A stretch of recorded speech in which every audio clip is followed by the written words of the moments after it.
Vamos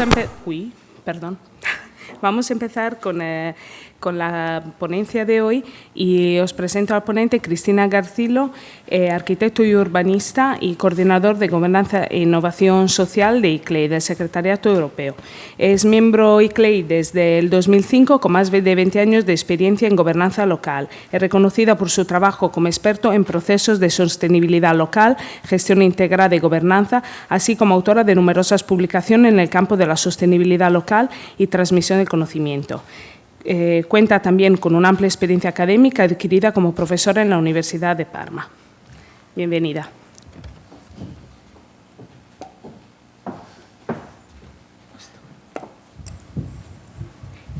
Una cosa, la ponencia va a ser en inglés, o sea, quien necesita traducción puede coger el auricular. Gracias.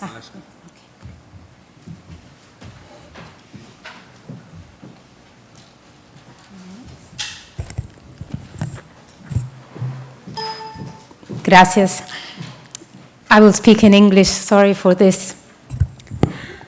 Even if Italian is quite similar, but still it may be a bit challenging. So yes, my name is Cristina Garzillo, and as Raffaellina was saying, has a background, I'm an architect and urban planner. I was just wondering how many planners are here today, and how many environmentalists, okay, and economists? No one, okay. And are there any officials of local government? Okay, any politicians? Okay, very nice. Thanks a lot. I have this presentation with the ambitious title of European Model of a Sustainable City. And I would like to actually start from a broader picture, a wider picture, because, of course, Europe is faced with global mega trends. But why are actually these mega trends important for European cities? Of course, it's in the global context, and these trends affect and influence European cities as such. So we have the growing urban population, the energy security, the scarce resources, new infrastructural demands, as well as technological changes that are happening, life quality that is always needed, climate change mitigation and adaptation, and in a broader concept, resilience. So actually there are responses that are needed and possible responses that can be seen. For example, the fact of managing the global changes. And in this way, we try to mitigate and to anticipate the trends.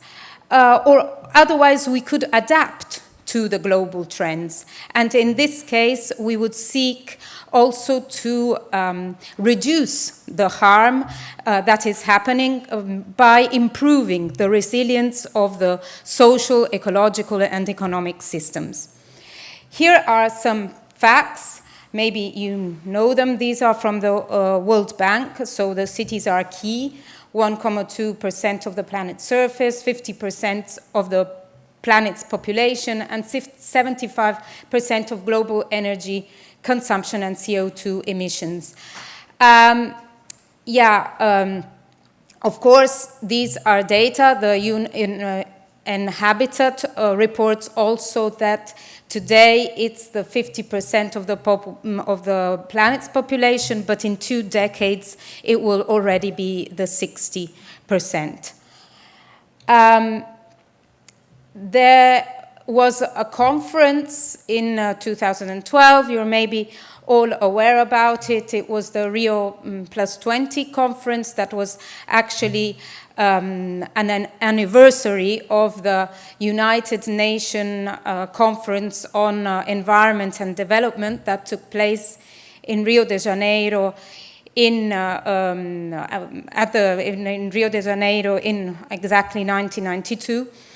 And at the conference in Rio, again in 2012, Ban Ki-moon, the Secretary General of the United Nations, was actually referring to the road to sustainability runs through the world's cities and towns, so giving a clear statement of the importance of the cities and towns. He was also saying that the countries are actually the sum of the cities. So if the cities are not doing well, the countries obviously cannot do well.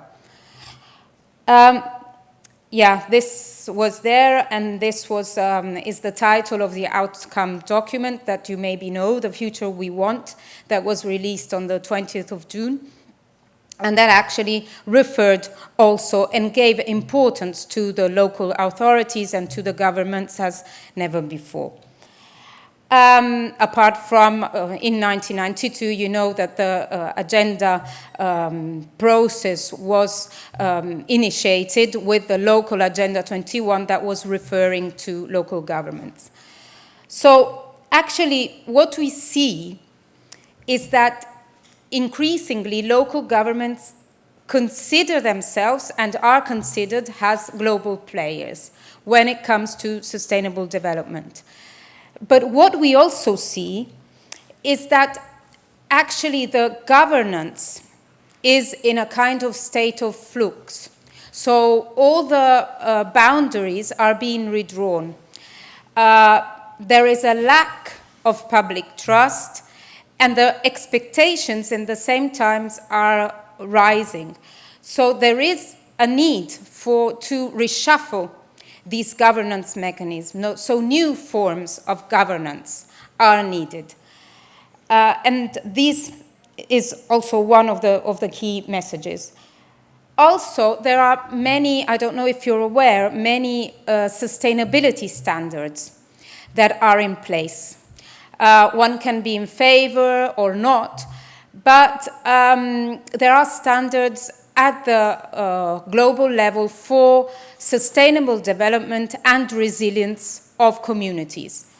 They don't actually set benchmarks, or they try to compare communities on kind of a performance, but what they do is they are anyway, the local governments are able in this way to have kind of, or to demonstrate that they have an appropriate management system in place, and therefore new stakeholders can endorse or have the legitimacy to endorse processes. I'm referring to the ISO TC 268 in particular.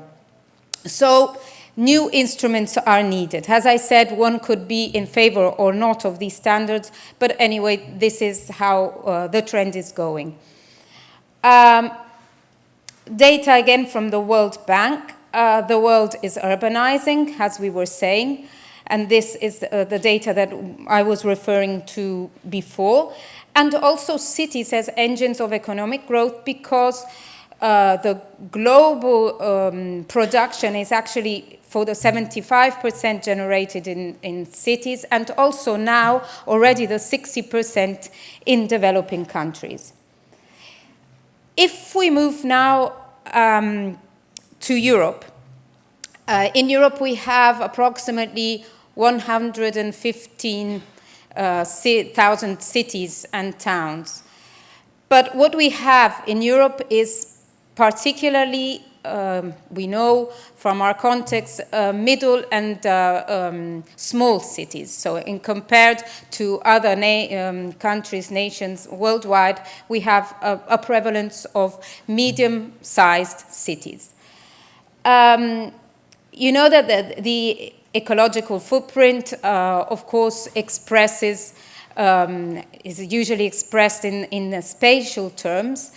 and to assess the quantity of, or the extension of land and water that is required by a community to actually provide the services that it needs and to absorb the waste that is generated. And in the case of London, it was reported that is more than twice than the size of Great Britain.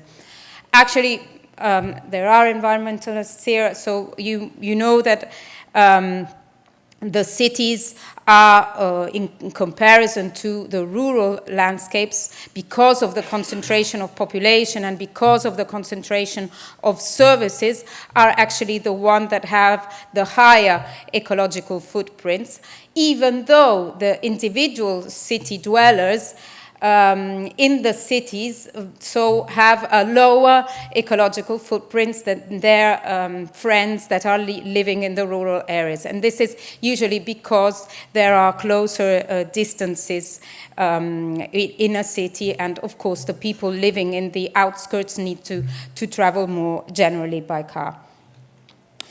But the cities, European cities, are also where the quality of life is experienced and also generated.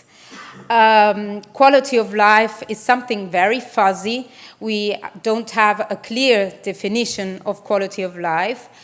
However, we all know approximately what we are referring to.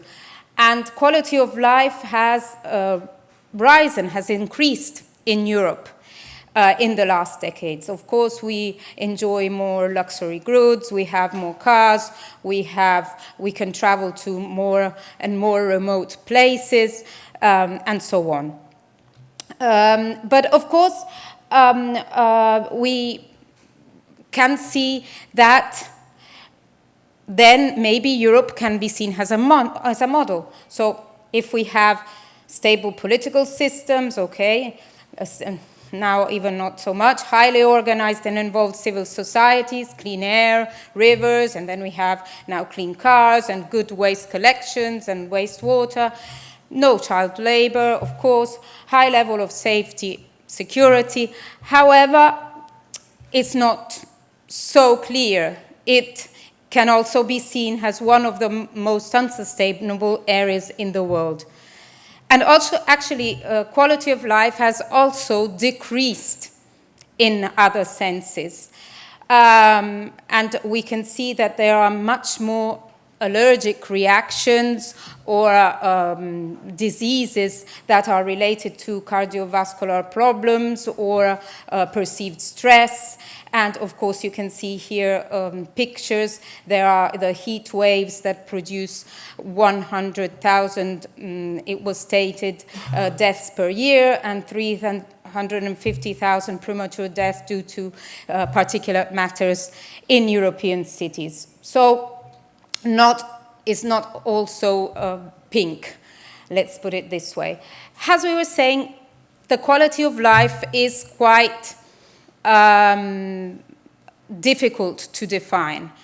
And it has an objective part and also a subjective part. Because, of course, when you ask people about what is quality of life, and now I'm referring to a study that was conducted by the European Environment Agency, and we were participating in it, actually it was you see that the increase of course, the salary, the income, the health, a good family life, these are important matters. But at the same time, there are also subjective matters that refer to individual appreciations of some issues. For example, let's say that 40 square meters of living space could be a luxury in some countries, and it could be just a standard in some other countries.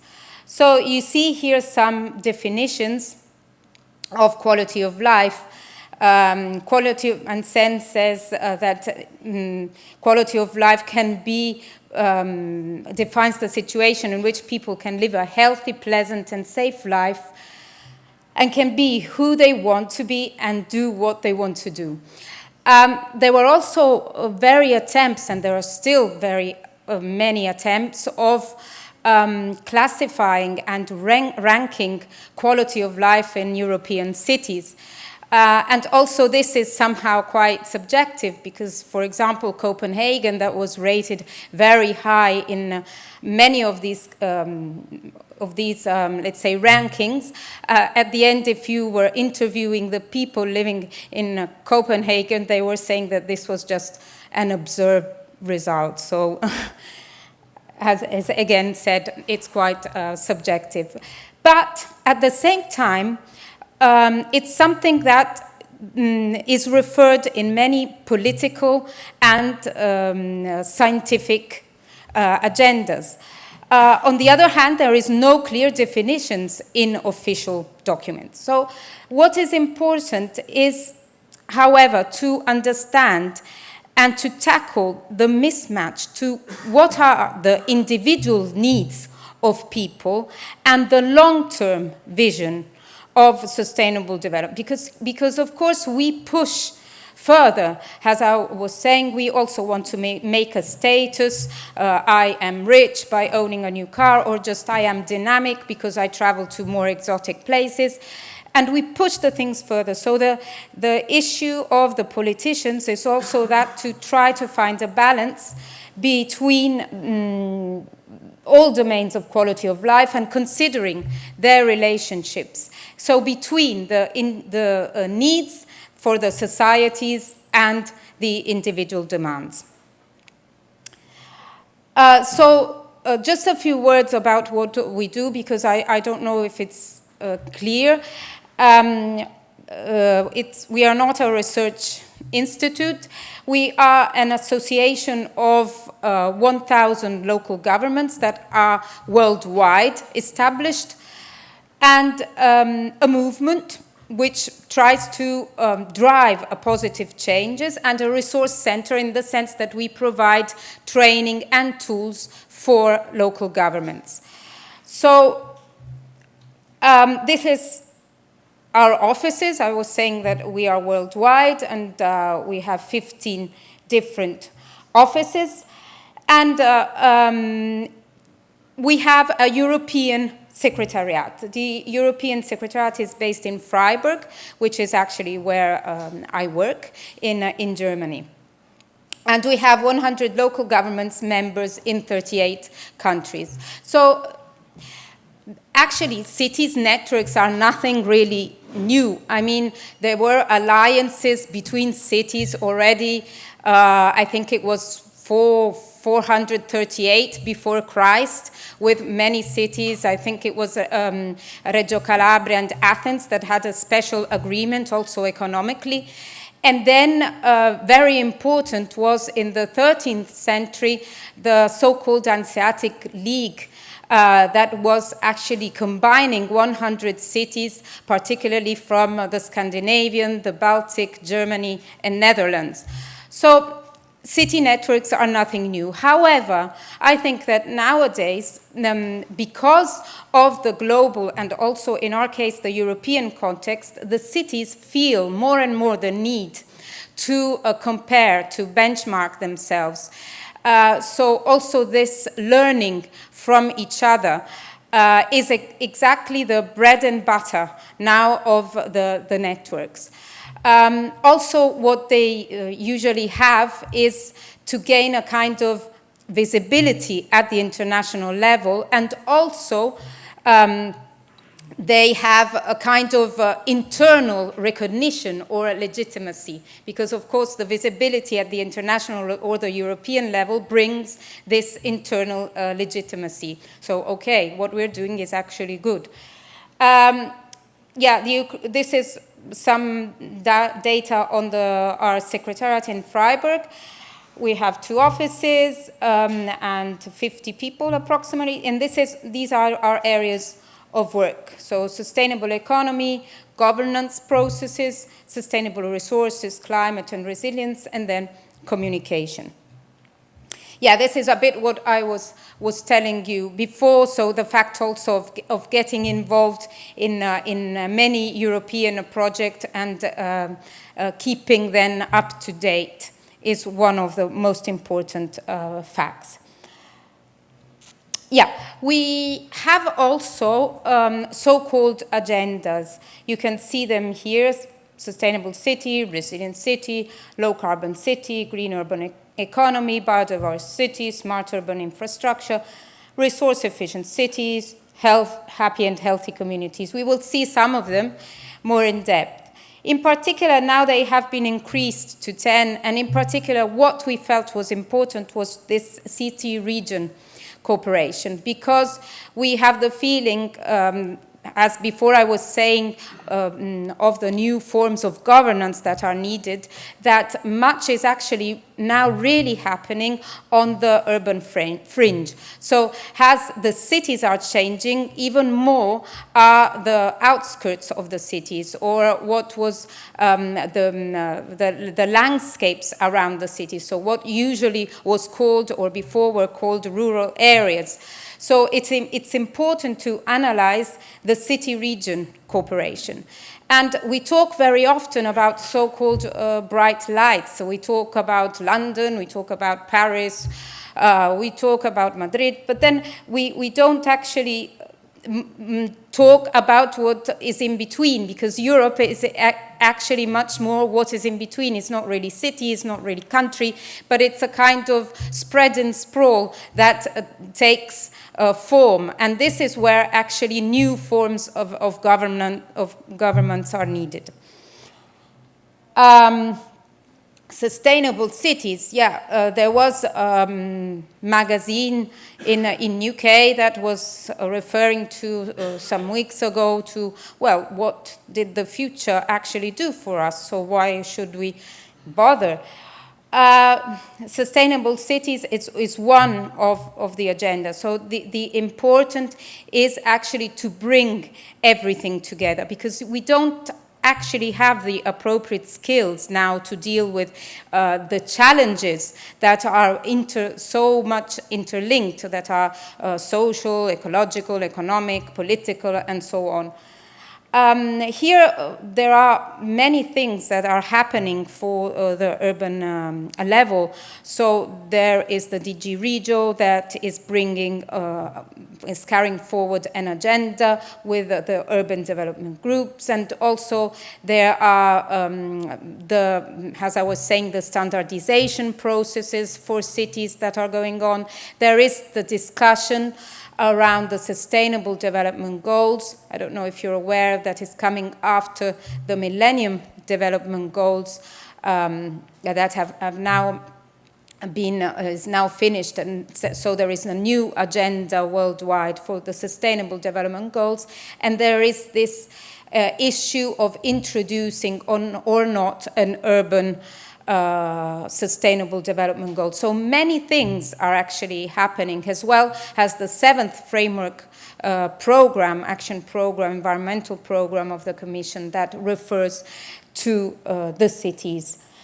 But if a city actually wants to start a sustainability journey, what is the roadmap? How actually to start this journey?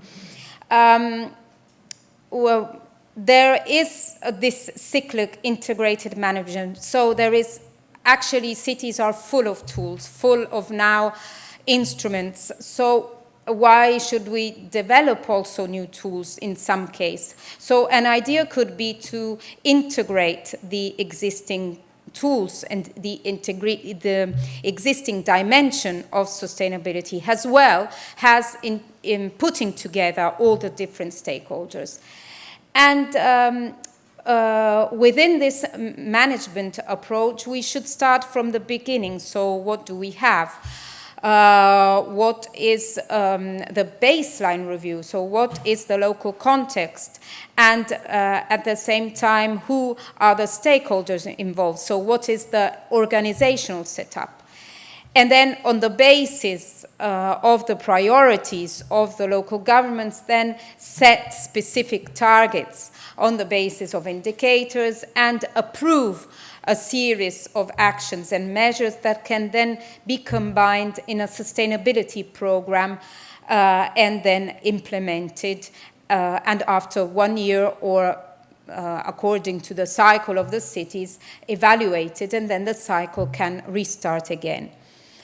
And actually, this model considers that the natural and environmental resources are a prerequisite for the economic activities then to take place and actually achieve human well-being and quality of life. So the economic activities are only a means to achieve then as I said, the quality of life of the cities. And everything has to be integrated in these sustainability plans or programs. As you see here, there are many issues that are listed. And these refer to inclusive, smart, and efficient communities.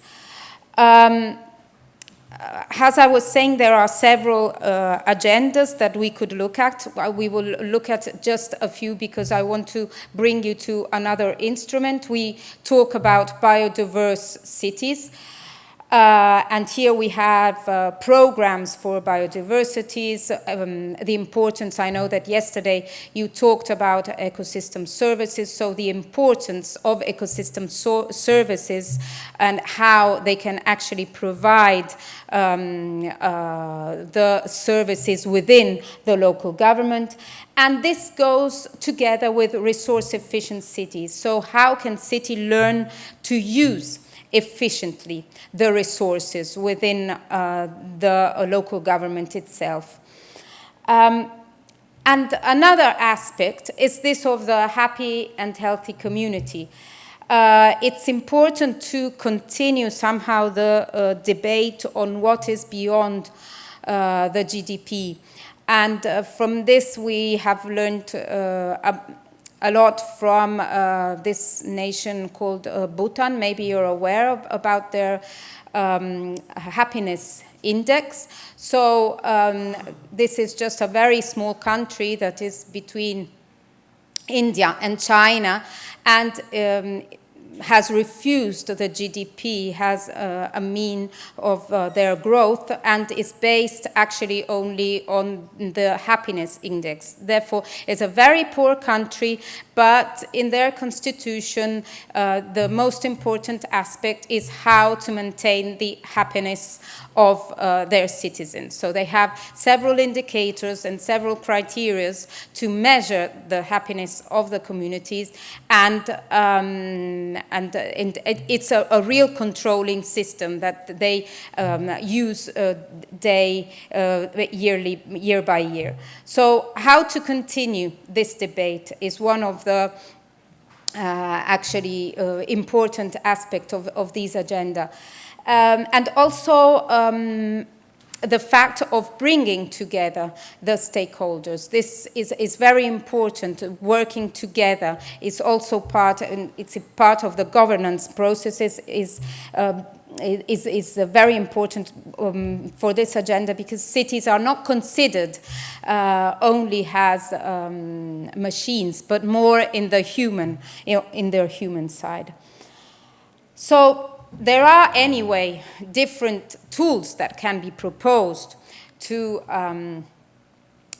the local governments. And here you see the same scheme, the same model that I was showing before, but with more emphasis on the involvement and the communication.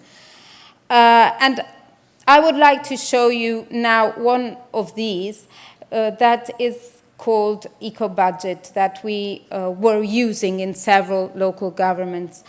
It's a kind of management system that has been developed for and with local government, and is actually mirroring the financial budget of the local governments.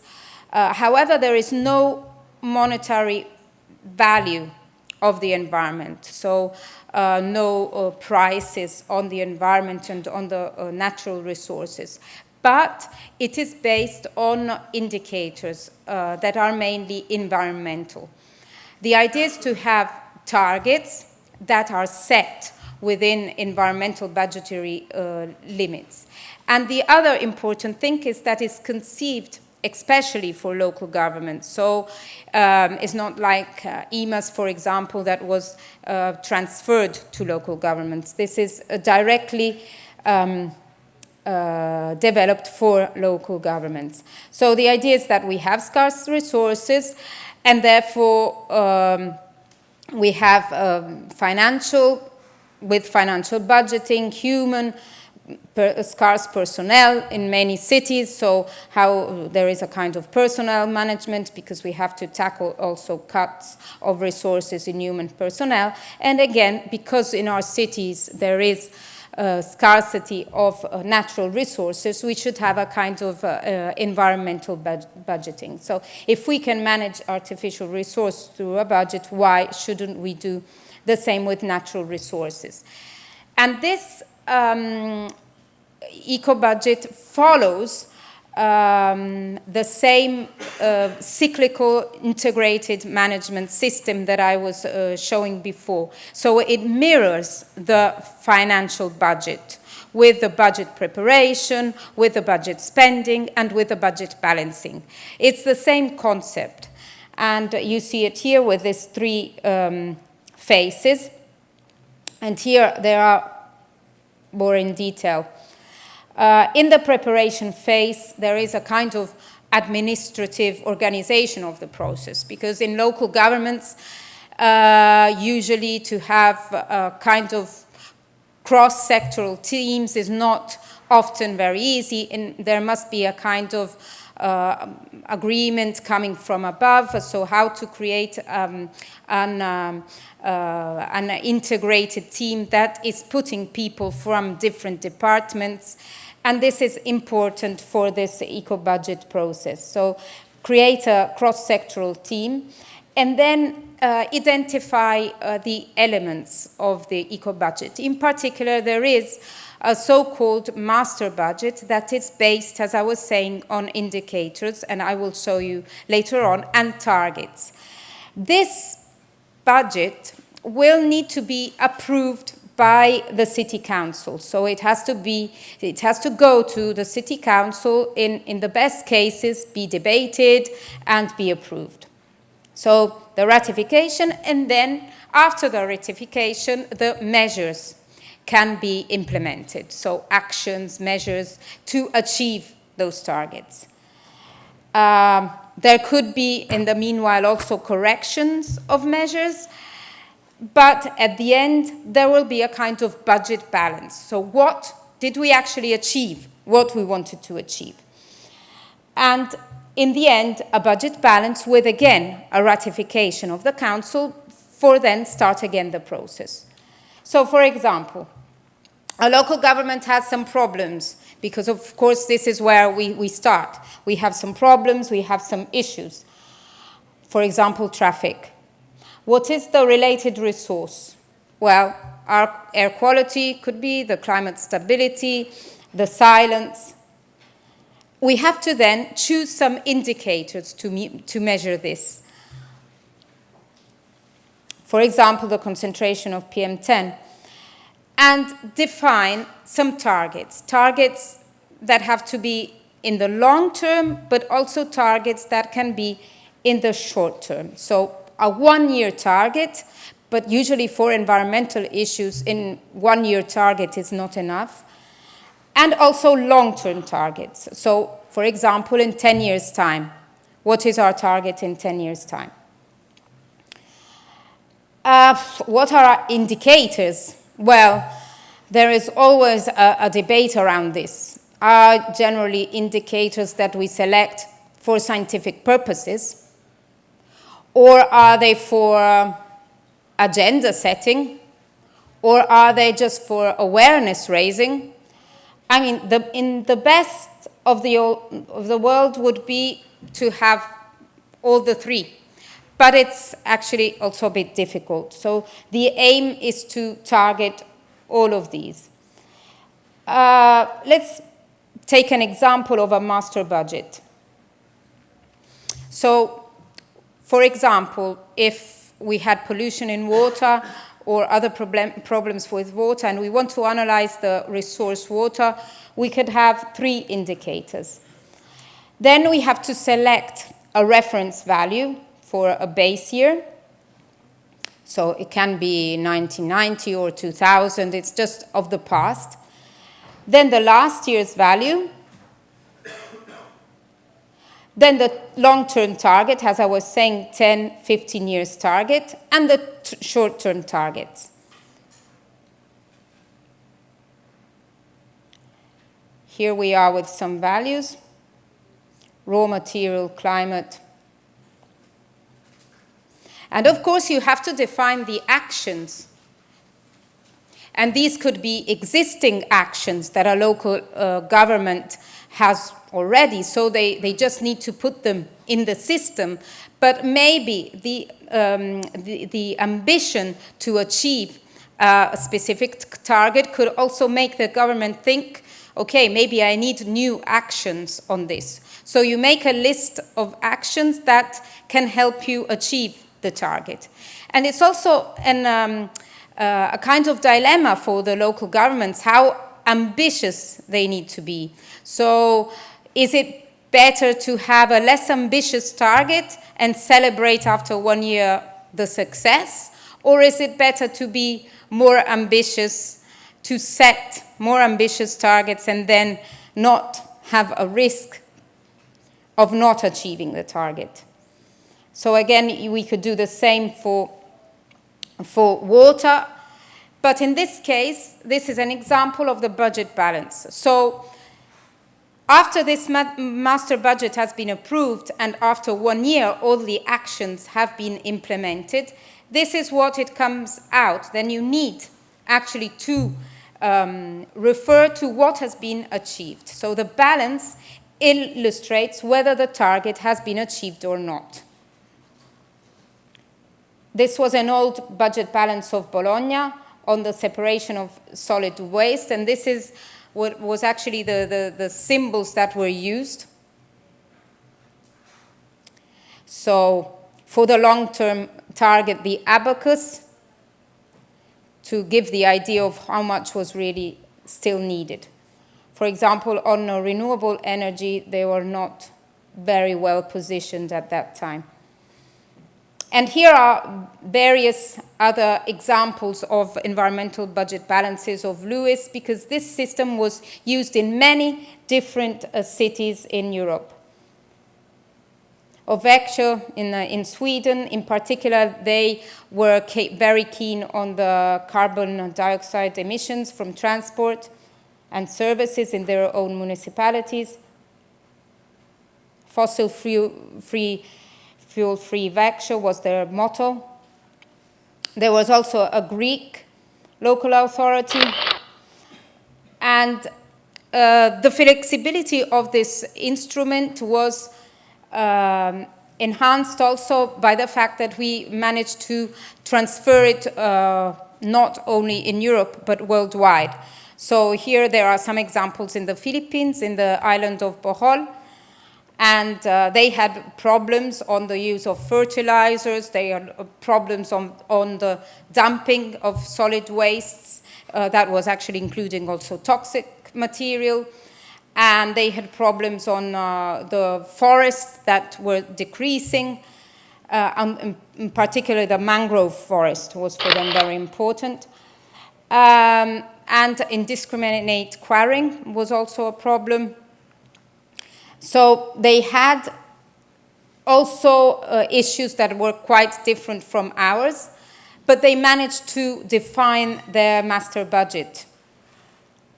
Here is an indicator on water, timber and fruit trees.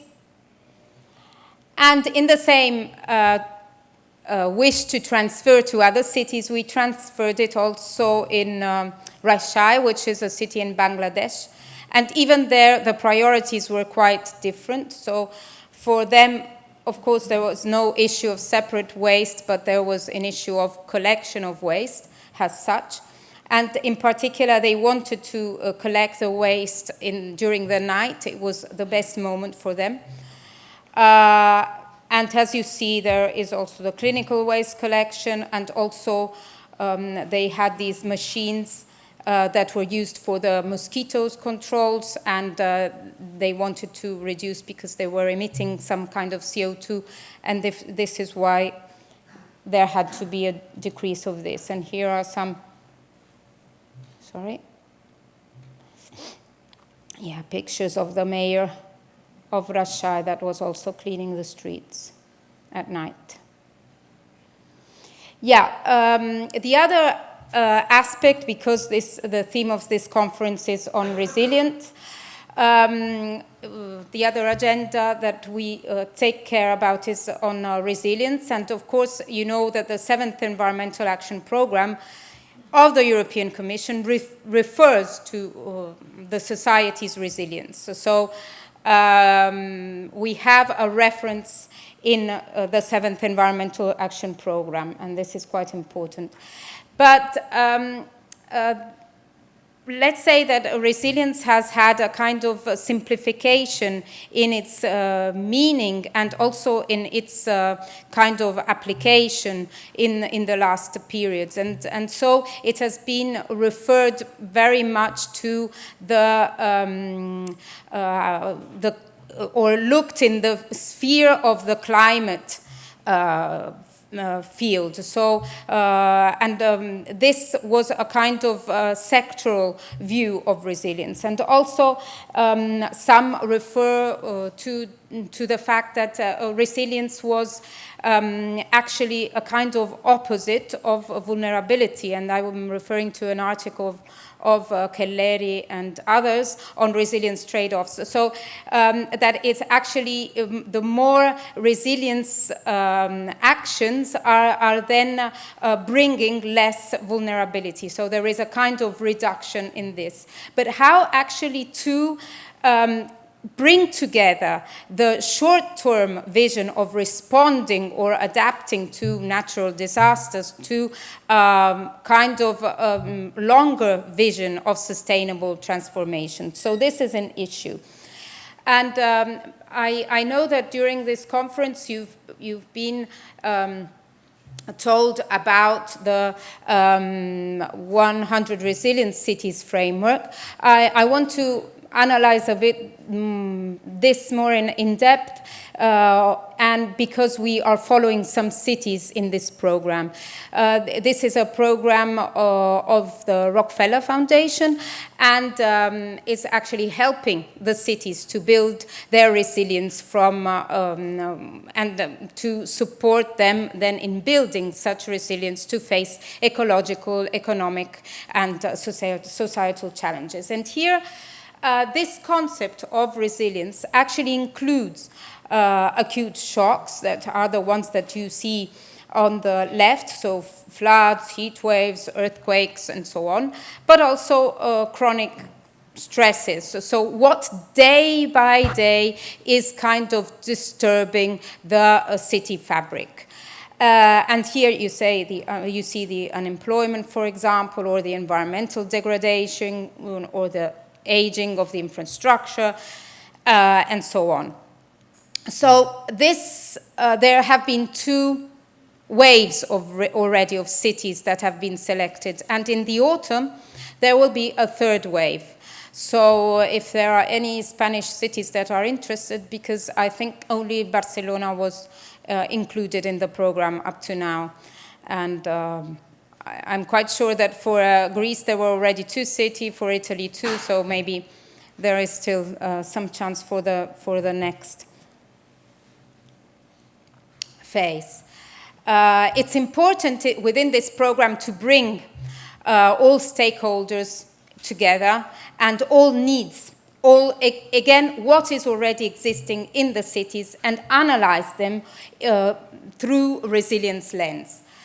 There are some qualities that are associated with urban resilience, and here you can see the accepting of uncertainty and changes, so how to actually expect and face range of unpredictable outcomes, or to capture lections from the past, or to be adaptive or robust in the sense of be based on reliable data, to develop efficient systems, and so on, you can see. And important is the last one, integrated and inclusive, because, again, stakeholders are one of the most important means, including also those that are mostly vulnerable.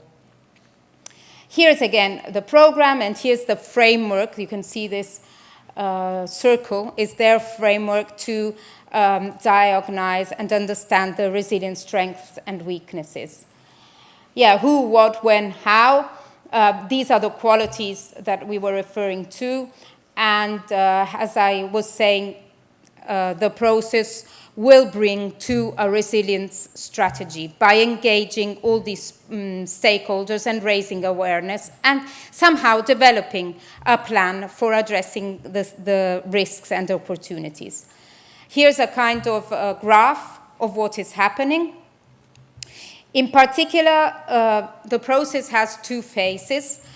The first phase is exactly to understand the strengths and weaknesses of the city, as well as the stress and shocks as they are perceived by the stakeholders. And then the second phase is mainly to implement via more quantitative measures what was said in the first phase. So you see that this is quite ambitious, 6-9 months to do this, and actually I think all the cities have a kind of a delay on the schedule. What is also important that can be interesting for a city is that this program finances a so-called Chief Resilient Officer, which is a person that will work within the local government. It could be somebody already existing in the local government or an external, and will follow on the daily basis, will be the driver of this process. And this person, as I said, will be financed and will have a small working team that will support him in organizing daily work.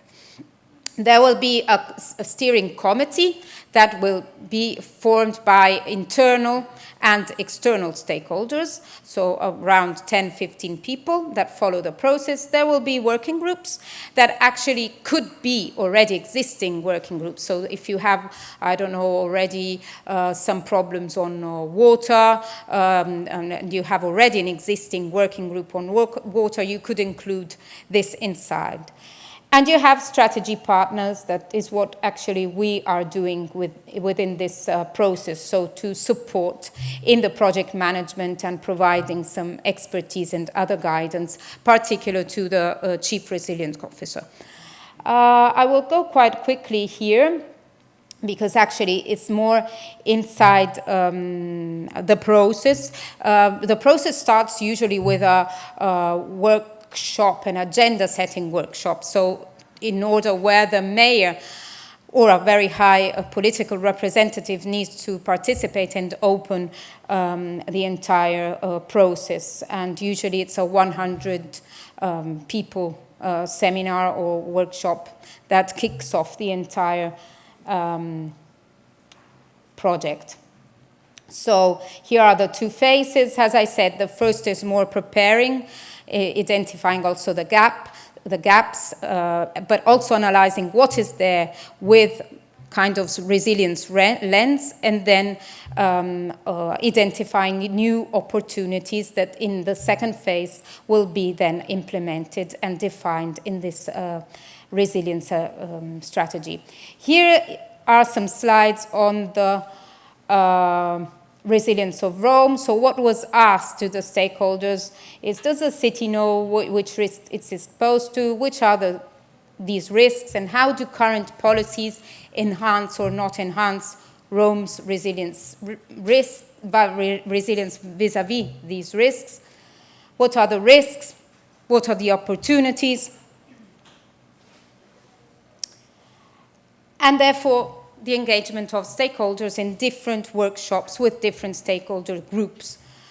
Yeah, of course, in all these, it's always important to see and have all the people around the table, who is working with who likes who does not like who. It's very important to keep all the people happy and see how to achieve an agreement on the various steps. So 6 participatory workshops and partnerships among different departments, and you can imagine that for the City of Rome it's not that easy to bring these departments together because of the bureaucratical and of course it's a big city and it's a big local authorities.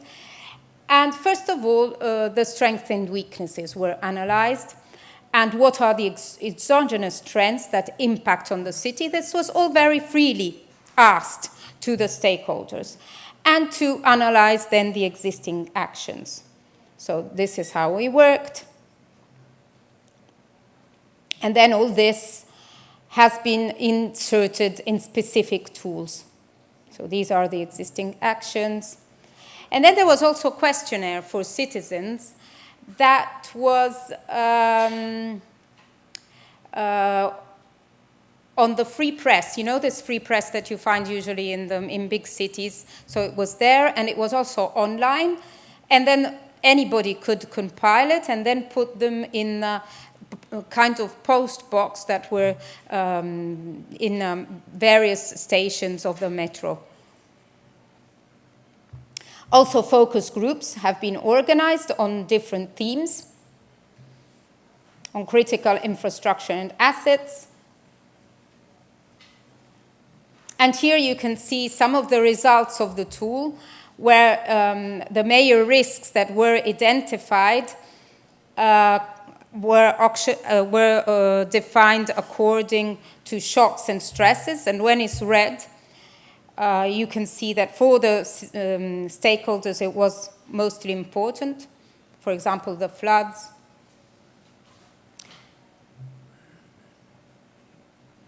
And concerning the stresses, all the illegal infrastructure, or the lack of civic sense, or lots of bureaucracy, of course, the lackness of economic resources, and the slowness of all the procedures and regulation to be applied within the city, lack of cooperation. All this was considered very important within the city. And yeah, they were also defined according to different themes. In particular, this is the theme on leadership and strategy, and this is nearly all red, because maybe if you read the news, you know about this Mafia Capitale that was going on, and so, of course, the trust on the management and the leadership was quite low. Here are some tools. The framework that I was showing will then be filled in according to the results.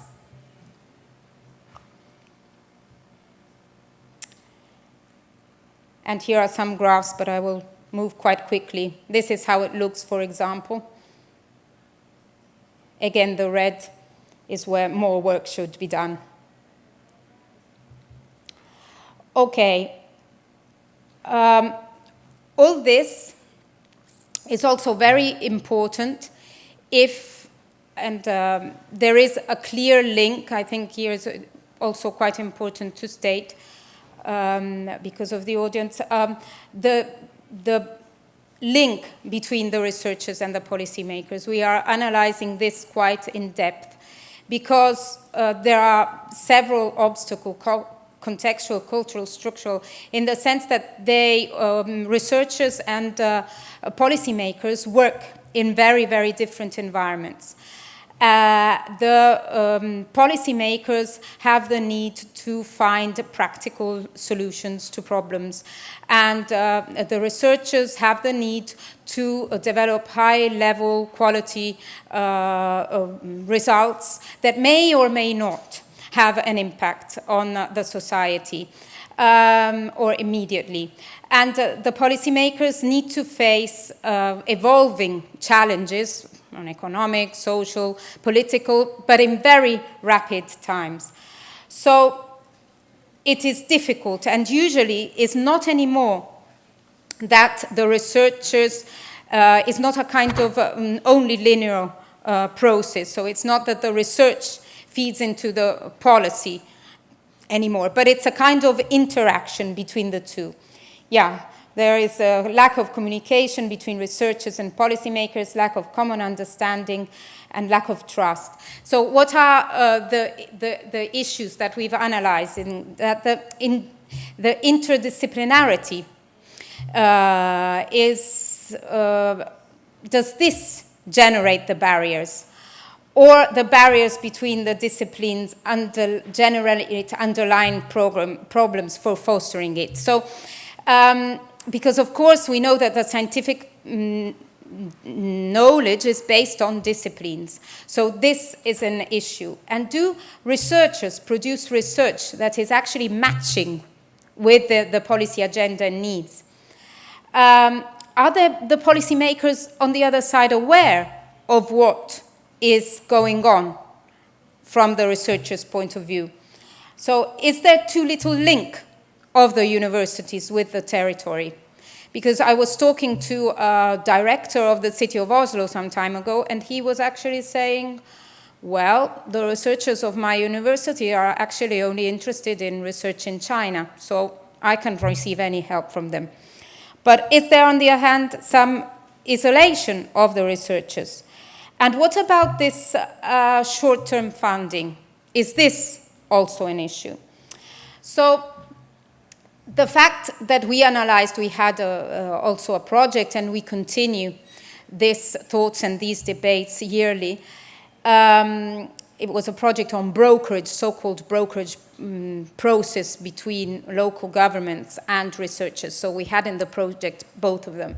So the fact is that, of course, the initiatives that, to reward the initiatives involving researchers, local authorities, and community organization, also like publication in journals, there should be interdisciplinarity also in that, and bring them both together.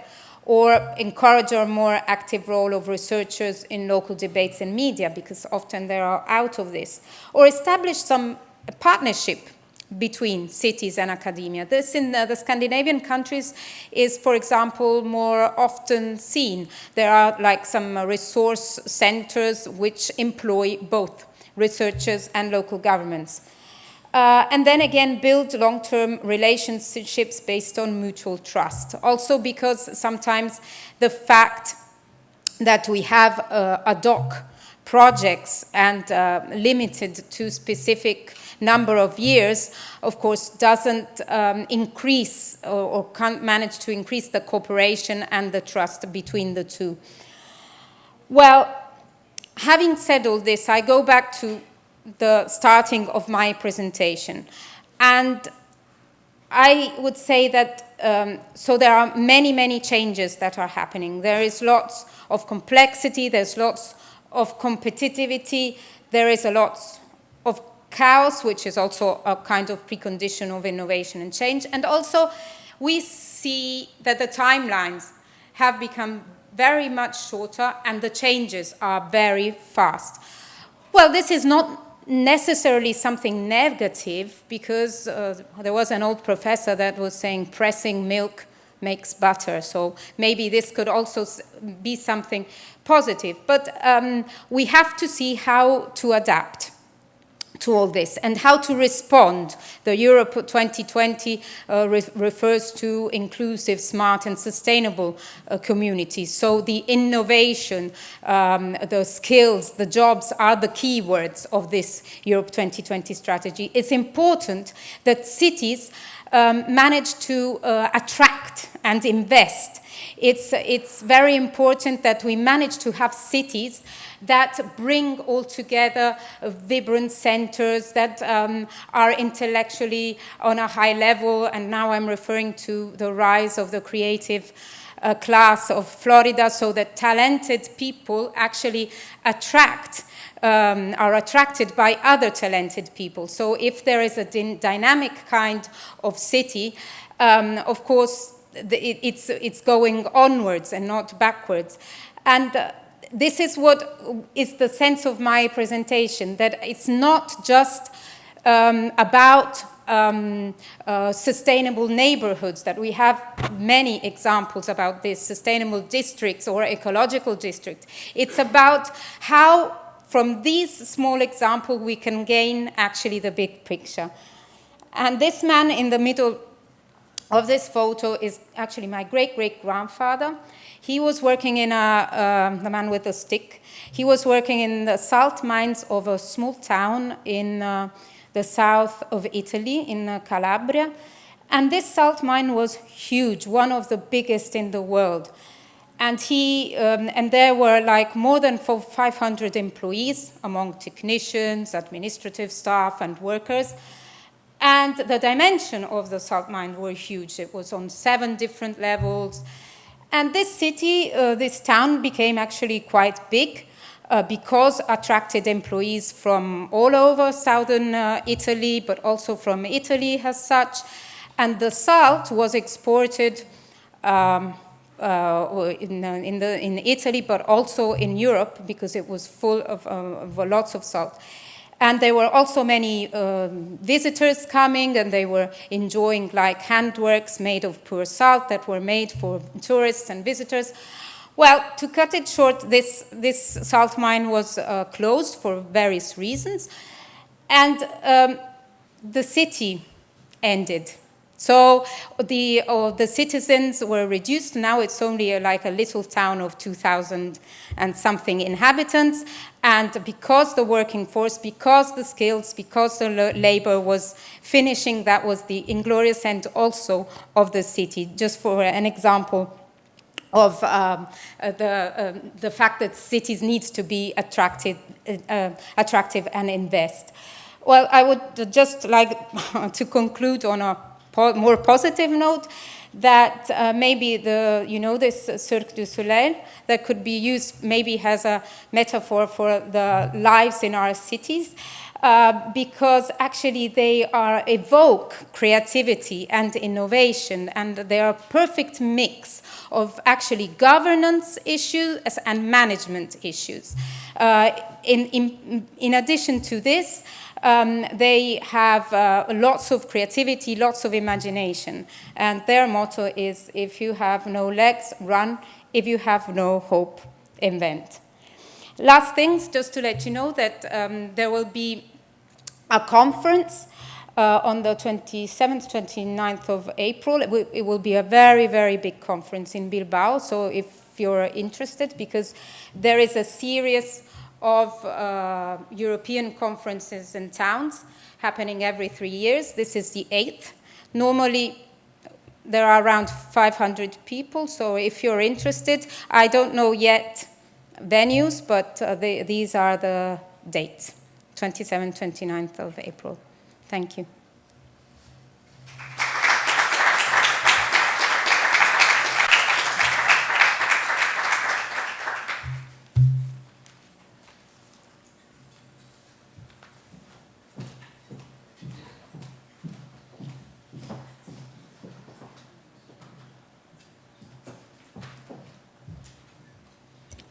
Muchísimas gracias, Cristina.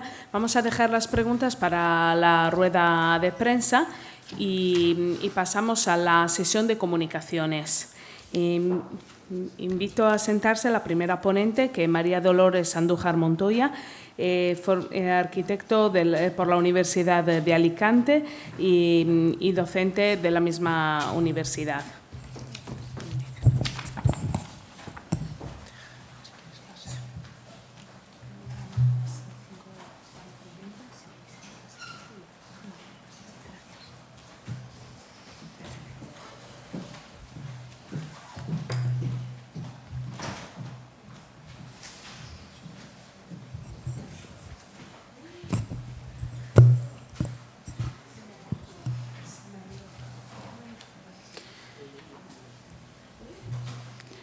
Hola, buenos días a todos. Soy María Dolores Andújar y voy a presentar Business Process Management, también conocido como BPM o gestión de procesos de negocios, como herramienta de seguimiento y trazabilidad de las operaciones de la obra en tiempo real. Perdón. Este trabajo es fruto de un equipo multidisciplinar que está encabezado por doctores informáticos de la Universidad de Alicante, concretamente del Departamento de Tecnología de la Información y Computación y del Departamento de Lenguajes y Sistemas Informáticos. También participa mi departamento, que es el Departamento de Edificación y Urbanismo, y al que pertenezco como arquitecta técnica. Esta ponencia está incluida en la área más tecnológica de este congreso, por eso a lo mejor a todos los urbanistas les va a parecer un poco más tedioso. Me disculpo de antemano. Para introducir esta investigación que aúna tecnología y construcción, voy a intentar no desviarme de este esquema en el que voy a partir de una introducción en la que comento las prácticas actuales en la gestión de proyectos de construcción y qué problemáticas se encuentran a la hora de hablar del entorno empresarial actual. Posteriormente voy a presentar nuestra propuesta de solución que está basada en un modelo, en el modelo BPM, junto con las tecnologías emergentes. Luego voy a explicar qué tipo de tecnologías emergentes hemos utilizado. Posteriormente, para validarlo, hemos preparado un caso de uso. Concretamente, hemos modelado 3 tipologías diferentes de procesos de ejecución, concretamente de pavimentación. Y, por último, las conclusiones. Para hablar de los entornos empresariales actuales, he tomado prestada esta imagen de Internet en la que vemos qué es lo que ocurre en un minuto de Internet. Como podemos ver, en un solo minuto de Internet se han hecho compras por valor de 210.000 euros. Ante esta velocidad del mercado, las empresas no tienen más remedio que reforzarse competitivamente. Una de las estrategias para reforzarse competitivamente es la agilidad. ¿Y qué es eso de la agilidad empresarial? La agilidad empresarial es la capacidad que tienen las empresas de reacción ante cambios imprevistos del mercado, o más aún, la capacidad que tienen para anticiparse a esos cambios. El concepto de agilidad empresarial es tener interiorizado el 100% no solo de tu organización, sino también de tu modelo de gestión para poder adaptarse y readaptarse al 100% de las situaciones cambiantes que puedan ocurrir. He querido señalar que uno de los aspectos clave es la disponibilidad de la información a tiempo real y su visualización para poder controlar esos cambios y poder anticiparte. Si trasladamos este concepto de agilidad empresarial al sector de construcción, he planteado esta pregunta: ¿por qué las empresas de construcción no son ágiles? Pues bien, las empresas de construcción, o las obras de edificación, mejor dicho, tienen unas condiciones intrínsecas e inherentes a ellas mismas. He considerado 3 especialmente. La primera de ellas es la singularidad de las obras, la segunda es la ejecución in situ y la tercera es la diversidad de participantes. Las 3 van a generar tanto variabilidad como dinamismo e incertidumbre. Especificando a qué me refiero con estas 3 características, me refiero a singularidad de las obras, por ejemplo, a la heterogeneidad que hay en los sistemas constructivos y en los proyectos de edificación. Aparentemente, 2 proyectos que parecen ser iguales, tras un estudio geotécnico, se pueden convertir en completamente antagónicos en cuanto a manera de proceder, por ejemplo, en cimentación. Respecto a la ejecución in situ, me refiero a la variabilidad e incertidumbre que pueden provocar, por ejemplo, las condiciones meteorológicas adversas a la hora de hormigonar o incluso a la productividad, que siempre va a ser inferior a la de taller, cómo está motivada o influenciada por la motivación de los trabajadores, la seguridad y salud y muchas otras características. En cuanto a la diversidad de participantes, me refiero a la cantidad de agentes que intervienen, de empresas, de contratas y subcontratas, que muchas veces no colaboran entre sí, incluso generan un clima de adversidad y hacen que la información se estanque. Ante este dinamismo que he hablado anteriormente, que impera en las obras de edificación, la característica más generalizada de estas obras, paradójicamente, es la estaticidad y la rigidez. ¿Qué es lo que genera esta estaticidad y rigidez de las obras de edificación? Pues he considerado básicamente 2 parámetros. El primero son los métodos tradicionales de gestión de proyectos y el segundo es el bajo uso de las nuevas tecnologías. Explicando un poco el primero, los métodos tradicionales de gestión de proyectos, generalmente en todas las obras de edificación se utilizan técnicas basadas en el método del camino o la ruta crítica. Lo que generalmente vemos en las obras son diagramas de Gantt. ¿Qué problema tenemos con este sistema? Es que al final se convierten en meras suposiciones que desde el inicio de la obra ya no se cumplen, de manera que hay que readaptarlas continuamente. Por eso he considerado que son ineficaces tanto por su rigidez y estaticidad. Además, todas las variables que confluyen en una obra son en realidad relaciones de causalidad y efecto y no son lineales como estos sistemas están considerando. Respecto al bajo uso de las tecnologías, he considerado 3 subcaracterísticas importantes. La primera es la falta de integración tecnológica, la segunda el desaprovechamiento tecnológico y la última la brecha tecnológica. Con falta de integración tecnológica me refiero a las islas tecnológicas que encontramos actualmente en el sector. El sector de la construcción, a pesar del bajo uso de las tecnologías, sí que tiene varios softwares que sirven para áreas específicas de cada parte de la gestión de la obra.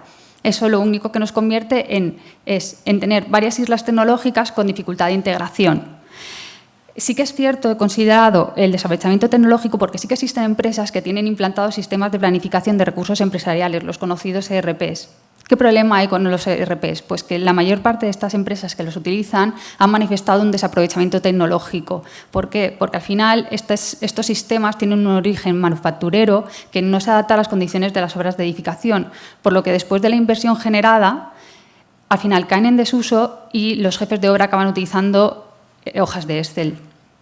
Y la brecha tecnológica, me refiero, está ligado a la diversidad de participantes y la estanqueidad de información.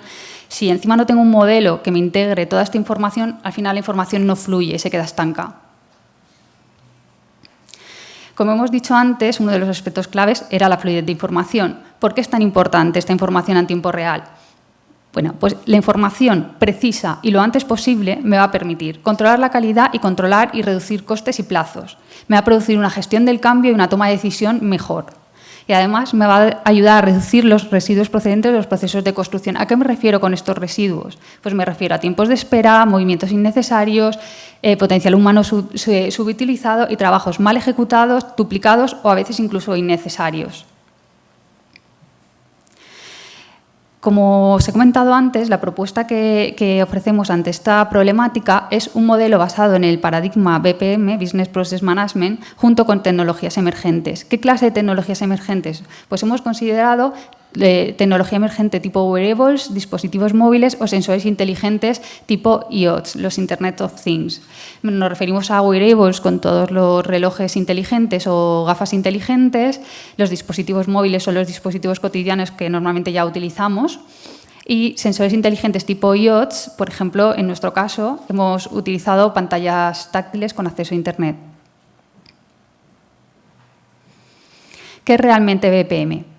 BPM es una metodología de gestión o una disciplina que me va a mejorar el desempeño. Cuando hablo de desempeño me refiero a eficiencia y eficacia y me va a ayudar a optimizar los procesos de negocio de mi organización a través de la automatización de estos procesos, de la integración de los participantes con el sistema y con los procesos, el seguimiento y medición en tiempo real y la estandarización en el modelado.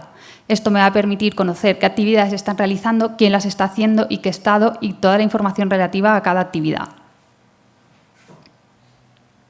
Para realizar nuestro modelo hemos querido hacer un framework en el que hemos seguido un ciclo de vida, el ciclo de vida de BPM. Para dar soporte al ciclo de vida de BPM hemos utilizado un sistema específico para BPM que se llama BPMS. En la primera fase hemos realizado el análisis de procesos y el diseño y su descubrimiento. Para realizar el descubrimiento de los procesos hemos hecho sesiones de benchmarking con subcontratas especializadas, en este caso de pavimentación, y encuestas. Posteriormente hemos mejorado esas sesiones con las guías del Instituto Valenciano de Edificación como código de buenas prácticas para la implementación de estos procesos de pavimentación.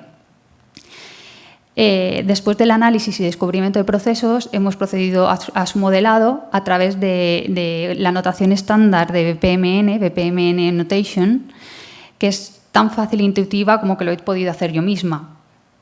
Ha sido realmente sencillo, hemos modelado todos los procesos y hemos podido introducir las tareas que conlleva cada proceso, quién las va a realizar, qué características, dónde conseguir los datos, y entonces hemos podido introducir las interrelaciones de las que hablaba antes entre los procesos.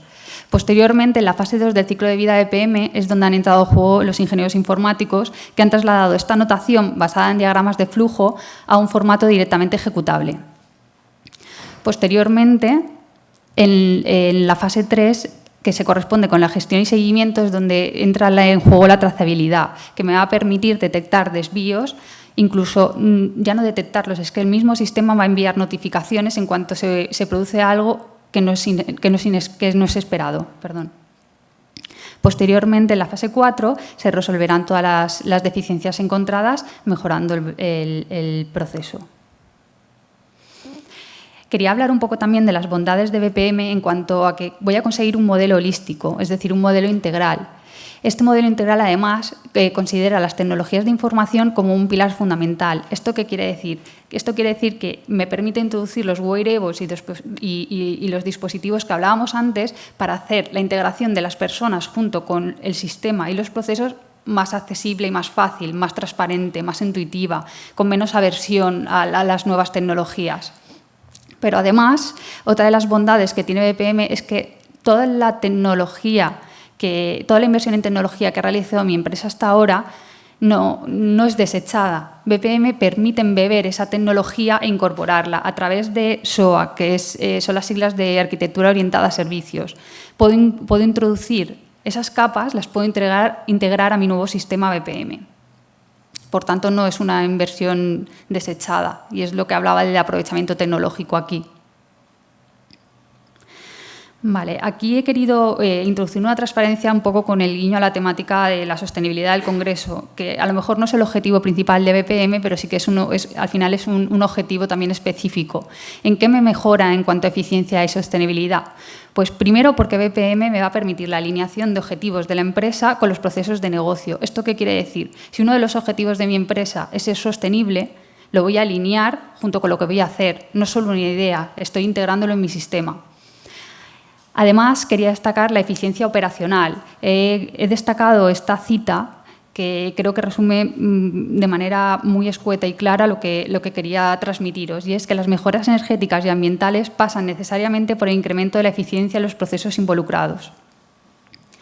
También, en cuanto a eficiencia, el BPM me va a permitir la integración tanto de la cadena de suministro, es decir, de todos los proveedores, que en este caso, por ejemplo, se podría producir la integración de cualquiera de las soluciones innovadoras y sostenibles que se han presentado durante este congreso. Cualquiera de las empresas especializadas podrían modelizar sus procesos e introducirlos en nuestro sistema. Y sería más fácil por parte del jefe de obra para realizar su gestión. Pero además nos permite gestionar, nos permite integrar también, por ejemplo, en esta fase no hemos llegado, para ser sinceros, pero es un paso más que queremos dar, integrarlo también con la fase de diseño, con los arquitectos a través de BIM. Además, BPM me va a permitir el modelado de nuevas filosofías y paradigmas de gestión tipo Lean Construction, y dentro de Lean Construction hemos modelado ya, de hecho, el sistema Last Planner, el sistema del último planificador, pero también podrían ser modelables tanto Kaizen como Just in Time para reducir inventario y reducir desperdicios. Además, me va a permitir ser más sostenible en la implantación de la obra, en la toma de decisiones y en la gestión en sí, y me va a permitir el modelado, como he dicho anteriormente, de cualquier solución innovadora. Aquí os podéis ver un ejemplo del modelado que hemos realizado de los procesos de pavimentación más comunes. Hemos incluido el pavimento de mármol, tanto en su manera continua o discontinua de colocación. Hemos también modelado un ejemplo de pavimento cerámico y hemos modelado un laminado de madera. Esta es la aplicación Bonita BPM, que es la aplicación que hemos utilizado que da soporte a la estrategia. Aquí vemos los diferentes pavimentos. A partir del modelado podemos introducir eventos de entrada, eventos de inicio, eventos de fin, notificaciones. De esta manera, el jefe de obra va a saber cuándo tiene... de esta manera, tenemos varios beneficios. Por un lado, las subcontratas van a tener un proceso guiado de saber en cada momento lo que tienen que hacer. Y al mismo tiempo van a poder interactuar con el jefe de obra para cuando se da fin a un proceso, el jefe de obra automáticamente va a saber qué proceso ha terminado. Esta es la interfaz de usuario para interacción con el proceso, es decir, tanto para los jefes de obra como para las subcontratas pueden acceder desde cualquier dispositivo. Es importante destacar la ubicuidad del sistema, es decir, voy a tener información de toda mi obra en cualquier momento, a tiempo real y desde cualquier tipo de dispositivo. De manera que en función del rol que vamos a asignar, si es rol subcontrata, van a tener el proceso guiado y toda la información relativa a lo que tienen que hacer, es decir, si tienen que estar en la torre 2, en la planta 3 pavimentando, y respecto al jefe de obra va a saber exactamente lo que está haciendo cada subcontrata en cada momento y en qué estado, si ha terminado, si va con retraso, si no lo ha empezado. Esta es la pantalla que le aparecería al jefe de obra desde el portal de BPM, lo que le va a permitir un control total de la situación. Y aquí, como os comentaba, también hemos modelado algunas nuevas filosofías en cuanto a gestión de proyectos, que son mucho más dinámicas y menos estáticas que los diagramas de Gantt. Aquí, por ejemplo, tenemos hemos modelado el WikiWorld Plan de las Planner. Automáticamente se enviarían notificaciones a todas las personas involucradas en este proceso. En este caso, por ejemplo, es una reunión semanal para recordar lo que tienen que hacer cada uno en la obra.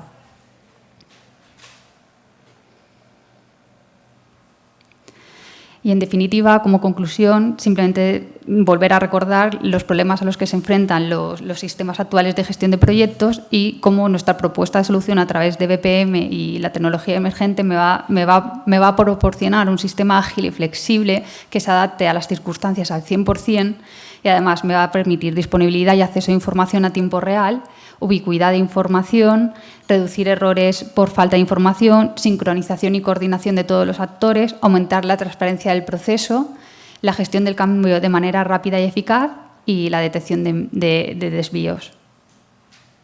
Y nada más. Muchas gracias.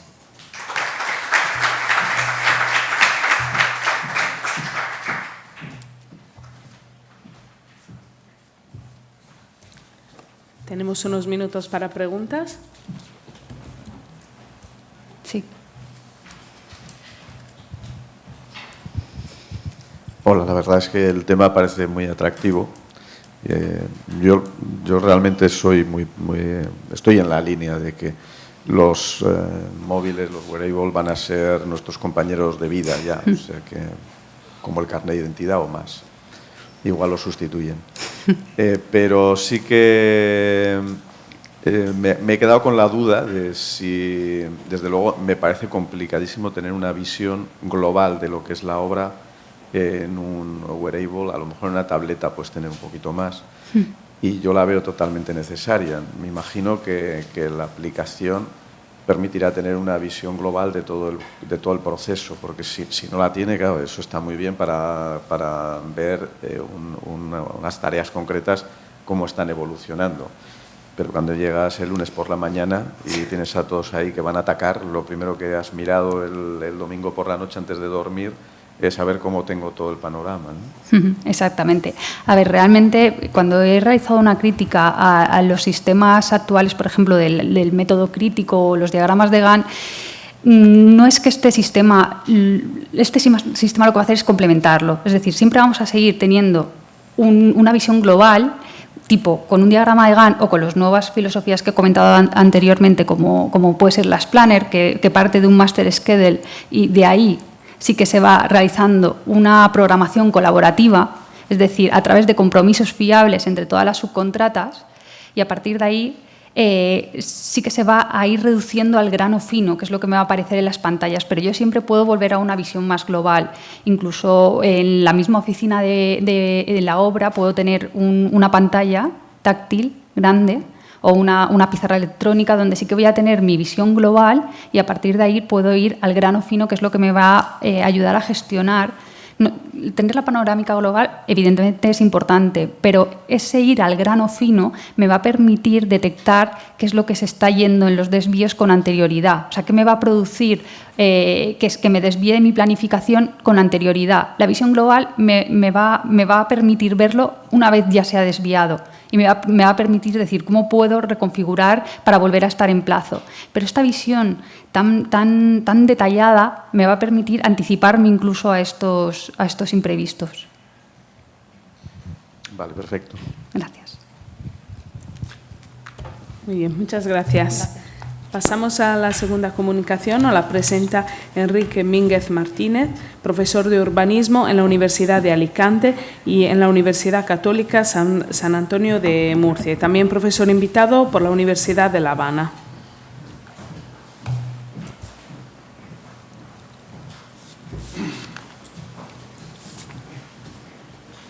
Gracias.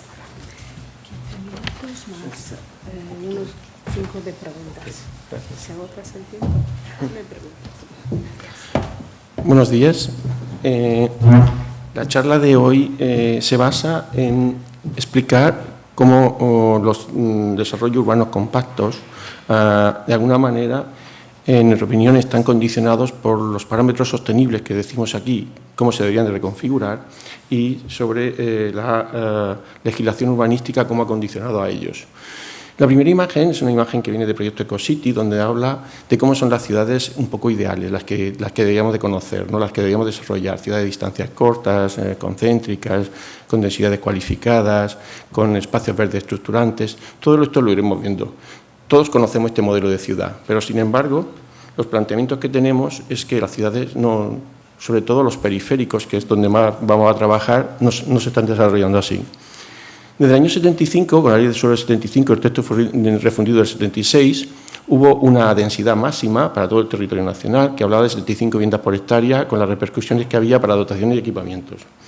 Eso ha dado lugar, como veremos ahora, a tejidos desequilibrados, a despilfarros de suelos, a problemas de tráfico, ambientes con densidades bajas, con alturas también bajas y espacios libres no muy estructurados con predominio de tráfico rodado sobre el peatonal, ¿no? Este modelo es un modelo que buena parte de la ciudadanía lo ha hecho casi como suyo. Entonces, tenemos los dos modelos que casi todos conocemos, ¿no? El disperso unifuncional junto con el compacto multifuncional. Esta es la imagen característica que aparece en la mayoría de los manuales de Sun City, ¿no? de este disperso, donde todos los puntos blancos que vemos son viviendas y los oscuritos serían como viarios rodados para llegar a cada una de las viviendas. Realmente, esa estructura de dispersa, que es no sostenible, ocupa mucho suelo, no es eficiente, es imposible el urbanismo subterráneo, todas las características que conocemos que son presentes ya tienen su origen en la famosa ciudad jardín de Howard de 1898. Aquí vemos el ejemplo del barrio de Letchworth, de sus alumnos, de sus colegas Unwin and Parker, donde yo creo que ya hubo una imagen de pensar que una ciudad sostenible necesariamente es una ciudad verde, ¿vale? Y lo que queremos decir aquí, que se asocia, y yo creo que esto es un error en los desarrollos periféricos que hemos hecho, que cuanto más espacio verde hay por habitante, más sostenible es la ciudad. Y yo creo que esto es un error, no necesariamente tiene que ser así. Por lo tanto, uno de los puntos que introducimos es que ha habido un sobredimensionamiento de los módulos de reserva para los equipamientos. La superficie esa es cuestionable. Y otro punto crítico es la crisis del espacio público, un espacio que está sobredimensionado, espacio público de poca calidad y que ha dado lugar, en muchas de las ocasiones, en los periféricos, a separar más que a integrar con la ciudad existente.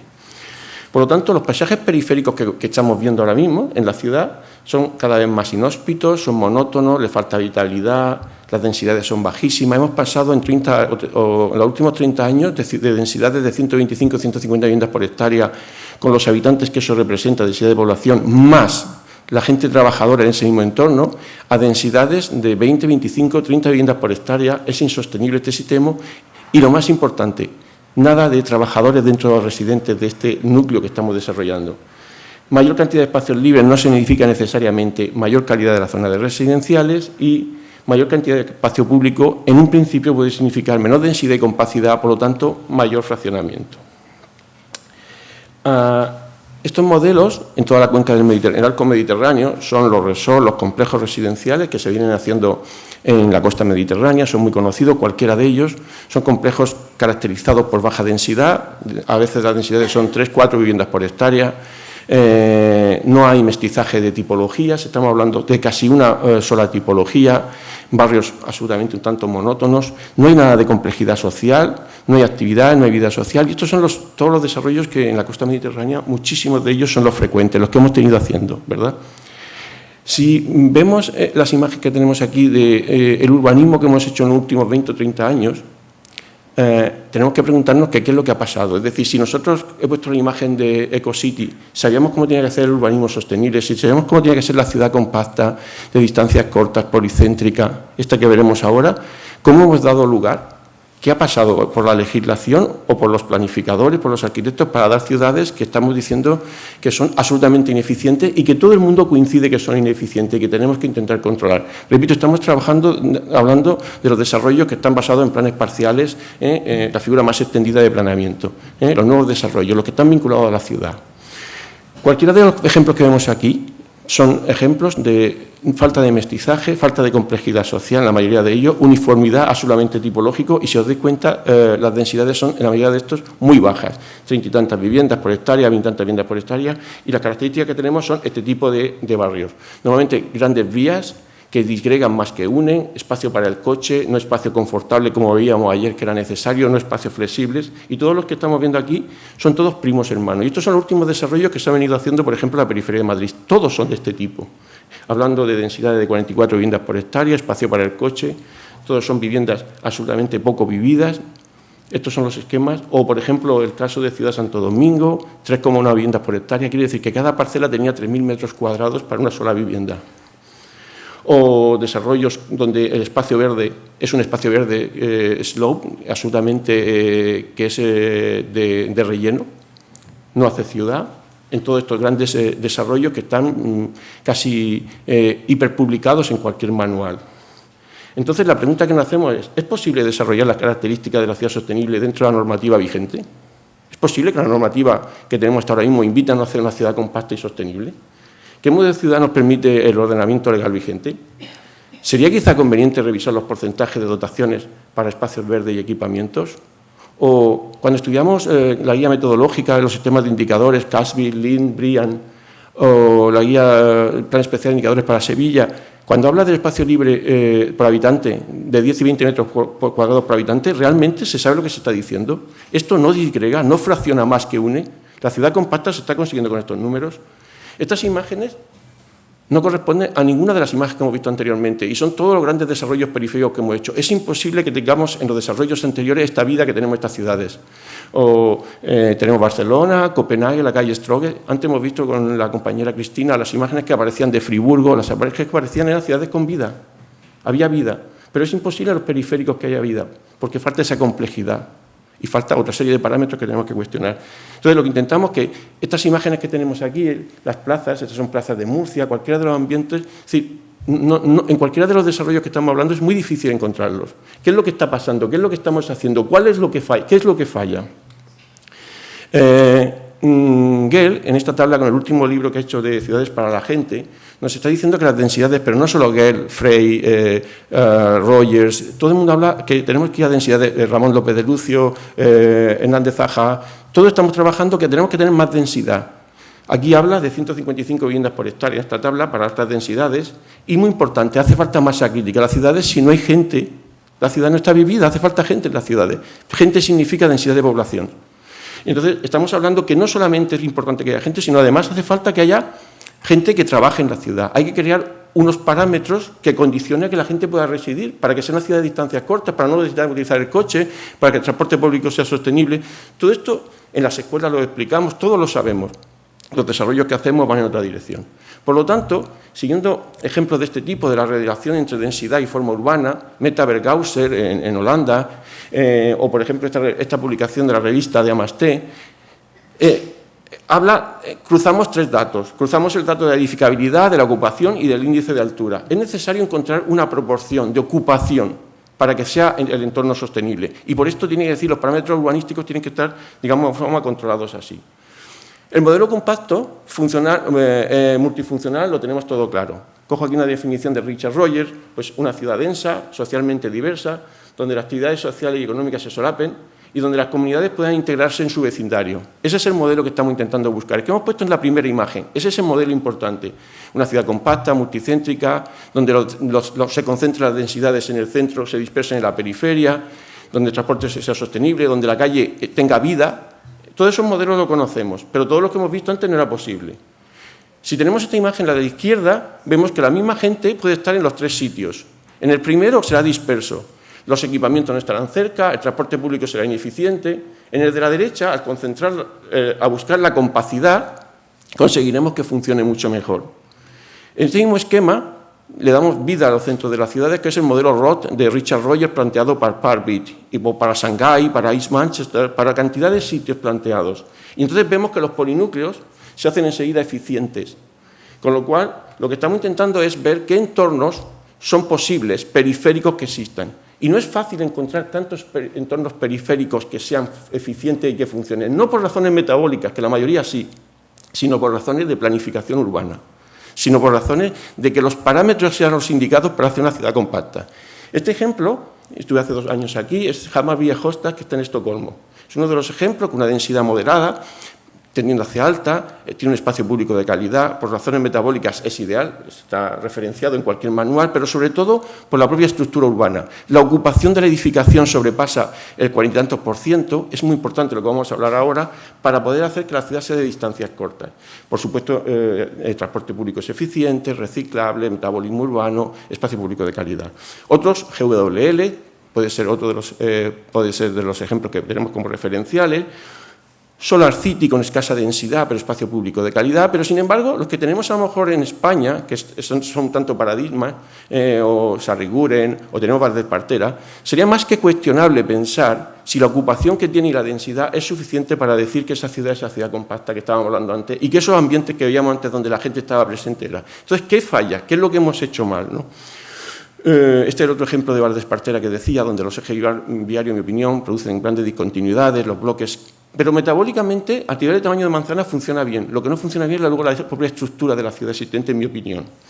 Para ello, nosotros creamos un poco esta estrategia, le llamamos Sistema de Polinúcleo Sostenible, SPS, y está basado en lo que llamamos estrategias pasivas. Igual que para un edificio es mejor utilizar estrategias pasivas, ventilación cruzada, ventilación natural, iluminación natural, y que funcione, entendemos que para la ciudad, mejor que las activas, para la ciudad también entendemos que esto es importante, ¿no? Entonces, los sistemas pasivos urbanos se basan en la aplicación para tejidos existentes, bien redesificación, calidad de espacio público, o bien para terrenos nuevos de nuevos desarrollos, actuando desde la planificación urbana. Entonces, tenemos una serie de módulos, buscamos un tamaño de unidad vecinal y con esto lo que vamos a crear es una especie de, llamamos, supermanzana eficiente. Una supermanzana donde tenemos una altura media, estamos hablando de alturas de planta baja, 4 o 5 alturas, y creamos una serie de parámetros que aquí no da tiempo a explicarlo, pero donde hemos ido modelizando la situación para ver por qué cuando tú tienes baja densidad te lo ocupa todo y no funciona bien, o si tienes edificios, torres muy altas, tienes mucho terreno vacío disperso y produce discontinuidades. ¿Dónde están los equilibrios? Los equilibrios estaban que era necesario, en nuestra opinión, llegar a un número de ocupación de la edificación que esté rondando, Ramón López de Lucio en las nuevas periferias también lo comenta, sobre el 40%. Es necesario vincular la altura media de la edificación a la ocupación propia de la edificación con el terciario y a controlar el espacio público. Si nosotros tenemos un espacio libre de relación que va a esos 10 metros o 20 metros cuadrados por habitante, es casi imposible hacer la ciudad compacta. Es imposible. Se producen dispersos rápidamente. Entonces, aquí, en este tipo de manzana, es donde hemos ido colocando, digamos, cómo podía ser. Esto tiene un desarrollo mucho más grande que aquí es difícil de explicar. Llevándolo a la legislación vigente. Nos basamos, en el primer ejemplo, en el reglamento de planeamiento, lo que ha condicionado los nuevos desarrollos periféricos casi con carácter nacional desde el año 75. Vamos solamente a señalar 2 o 3 números. La densidad máxima permitida eran 65 viviendas por hectárea. Y vamos a coger las tablas del espacio libre de relación que era necesario. Era 21 metros cuadrados de suelo cada 100 metros cuadrados de techo y 30 metros de suelo cada 100 metros cuadrados de techo. Esto produce un modelo. Estos que hay aquí son modelos un poco abstractos, para entender lo que queremos hacer. Si nosotros llevamos a la práctica esos datos, siempre que no subiéramos en alturas y tuviéramos esto, nos da un modelo, es decir, cuando hacemos con el modelo de la ciudad de un entorno de 30 hectáreas y trabajamos con la densidad de 75 viviendas por hectárea, nos está dando un reparto uniforme de planta baja más una. Es decir, realmente los dispersos que estamos haciendo es que el ordenamiento legal vigente invita a ello. Podría haber sido que hubiéramos subido las alturas, pero si subimos la altura, lo que estamos creando es un espacio disperso que no está produciendo fragmentación. Realmente, entonces, lo que habría que condicionar a través de los parámetros es la relación de la ocupación con la edificación y la densidad. Si nosotros cogemos, por ejemplo, en el País Vasco, la Ley 2006, que permite una edificabilidad de un 30 metros cuadrados de suelo por metro cuadrado de techo, en ningún caso será inferior las dotaciones locales del 15% de la superficie, una modelización posible podría ser tener esta estructura de planta baja más 4. Esto sería un modelo que podría ser.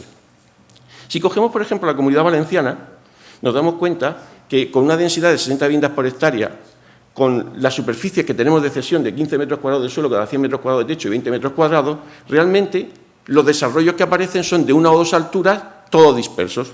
Y si cogemos, por ejemplo, la murciana, en la región de Murcia, la Ley 13/2015, recientemente aprobada, nos encontramos que con las densidades que hay recientemente subidas de un metro cuadrado de suelo por metro cuadrado de techo y con las cesiones necesarias, volvemos al esquema de los desarrollos que estamos realizando. Por lo tanto, en esta tabla ya concluyo. Cuando nosotros cruzamos los datos y vemos que las densidades empiezan a crecer y son más altas, esta es la realidad de lo que tenemos por las declaraciones vigentes. Planta baja más 1, planta baja más 5. Y esto es lo que ocupa, los números que tenemos aquí, son los que van ocupando en el quesito, cuando hacemos el reparto de suelo, los distintos usos. Pero si nos vamos a condicionar que para conseguir una ciudad compacta tiene que crecer un poco en altura, cuando nos vamos a subir a 5 plantas general, siempre hablo de término medio, nos damos cuenta que la ocupación que tiene el residencial y el terciario en todos es muy bajo. Si es muy bajo, el resto del espacio está ocupado por espacio verde, por viario y por equipamientos. Realmente produce disgregación, produce fragmentación. Por lo tanto, como conclusión, todos conocemos que las ciudades multifuncionales pues son ciudades que, de alguna forma, tienen una densidad cualificada, hemos dicho que tienen un espacio público confortable, de distancias cortas. Para esto es necesario concentrar la edificación. Los desarrollos que conocemos, al final, se han producido con muy bajas densidades y han creado espacios públicos sobredimensionados y poco vertebrados. Y la reflexión que hacemos es, los repartos propuestos en las normativas vigentes, tal como hemos visto aquí, y hay muchos ejemplos que podríamos demostrarlo, al final han condicionado que las ordenaciones ejecutadas no vayan al esquema de ciudad compacta multifuncional.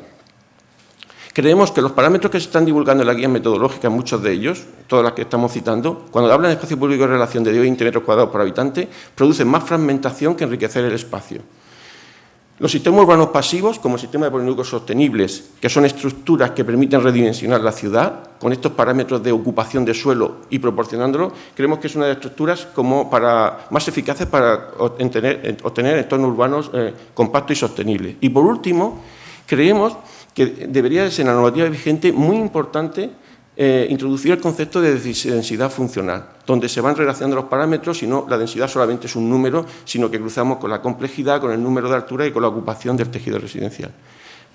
Muchas gracias por todo.